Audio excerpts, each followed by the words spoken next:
प्राचीन काळी वाराणसीनगरात ब्रह्मदत्त नावाचा राजा राज्य करीत होता।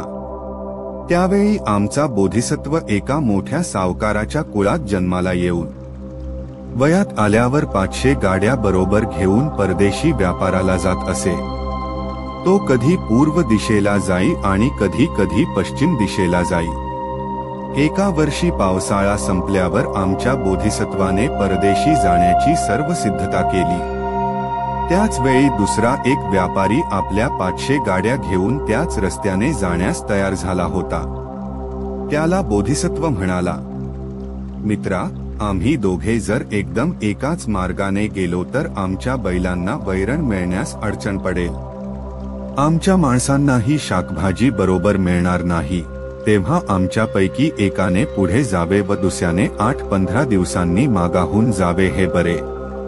तो दुसरा व्यापारी म्हणाला, मित्रा, असे जर आहे तर मीच पुढे जातो, कारण की माझी सर्व सिद्धता झाली आहे। आता येथे वाट पाहत बसणे मला योग्य वाटत नाही। बोधिसत्वाला ही गोष्ट पसंत पडली। त्या व्यापाऱ्याने पुढे जावे व बोधिसत्वाने 15 दिवसांनी त्याच्या मागाहून जावे असा बेत ठरला। तेव्हा तो व्यापारी आपल्या नोकरास म्हणाला, गडे हो, आजच्या आज आम्ही प्रवासाला निघू। पुढे जाण्यामुळे आम्हाला पुष्कळ फायदा होणार आहे। आमच्या बैलांना चारा पाणी यथेच्छ मिळेल व आमच्या मालाला दामदुप्पट किंमत येईल। पण बोधिसत्वाच्या अनुयायांना हा बेत आवडला नाही। ते आपल्या मालकाला म्हणाले, तुम्ही हे भलतेच काय केले? आमची सर्व तयारी आगाऊ झाली असता तुम्ही त्या गृहस्थाला पुढे जाण्यास अनुमती दिली हे काय? आम्ही जर त्याला कळविता मुकाट्याने पुढे गेलो असतो तर आमच्या मालाचा चांगला खप होऊन आपल्या पदरात पुष्कळ नफा पडला असता। बोधिसत्व म्हणाला, तुम्ही म्हणता अशी गोष्ट घडून आली नसती। मी जर त्याला कळत पुढे जाण्यास निघालो असतो तर त्याला माझा फार राग आला असता व त्यामुळे आम्हा दोघांमध्ये भयंकर स्पर्धा जुंपली असती। आता पुढे जाण्यात विशेष फायदा आहे असे तुम्हास वाटते, परंतु हे देखील ठीक नाही। पावसाळ्यामुळे नादुरुस्त झालेले रस्ते पुढे जाताना ठीक करावे लागतील। नदीपार जाण्यासाठी उतार शोधून काढावा लागेल व जंगलात झरे किंवा विहिरी बुजून गेल्या असतील तर त्या साफ कराव्या लागतील।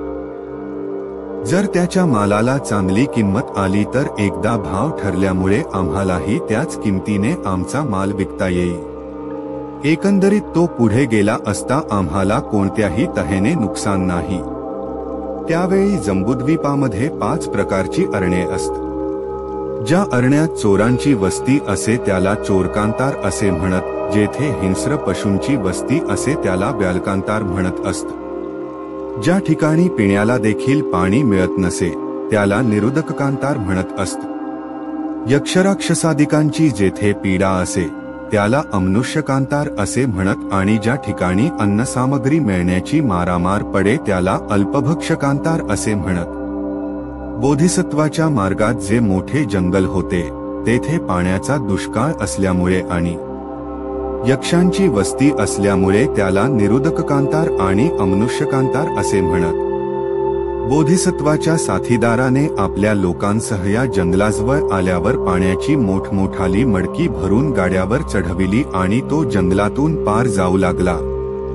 वारा पुढच्या बाजूचा असल्यामुळे आपणाला धुळीची बाधा होऊ नये या हेतूने त्या व्यापाऱ्याने आपली गाडी सर्वांपुढे चालविली होती। 1-2 दिवसाच्या रस्त्यावर गेल्यानंतर उलट दिशेने एक व्यापारी सफेद बैलाच्या गाडीत बसून आपल्या नोकरांसह येत असलेला त्याच्या पाहण्यात आला। त्या व्यापाऱ्याने आणि त्याच्या नोकरांनी स्नान करून गळ्यात कमळाच्या माळा घातल्या होत्या। त्याला पाहून वाराणसीहून निघालेल्या व्यापाराने आपल्या गाड्या उभ्या करविल्या व आपण खाली उतरून त्या जवळ गेला।